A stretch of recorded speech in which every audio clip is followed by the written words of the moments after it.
Hello everyone. In this video we learn to solve some of the equations by using law of indices. Let's start A.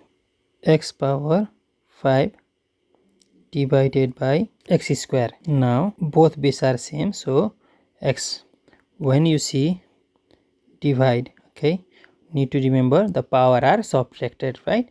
We'll subtract the power 5 minus 2 to x power 3. This is the answer.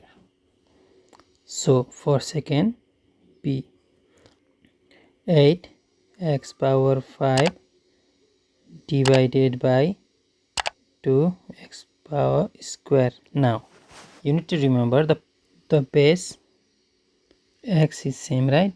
So in this type of question, when you see some of the numericals in front of the variable, then what we can do, we can simply do this way. It will be very easy.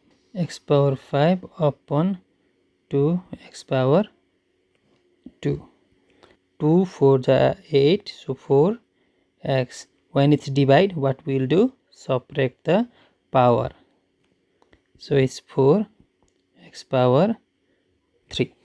And the last one, let's do it here. See, the question is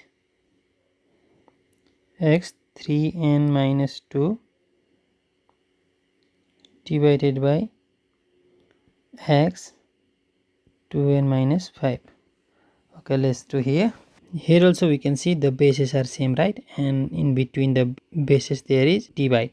When you see divide, what we will do, we subtract the powers. So write x is same, so x 3n minus 2 minus, keep bracket, okay? There are two numbers in here, right? So we need to keep bracket 2n minus 5 x 3n minus 2 into plus minus 2n minus plus 5 is equal to x, this and this is n. 3n minus 2n is equal to n, and minus 2 and plus 5 is plus 3. This is the answer. This way you can solve the equations.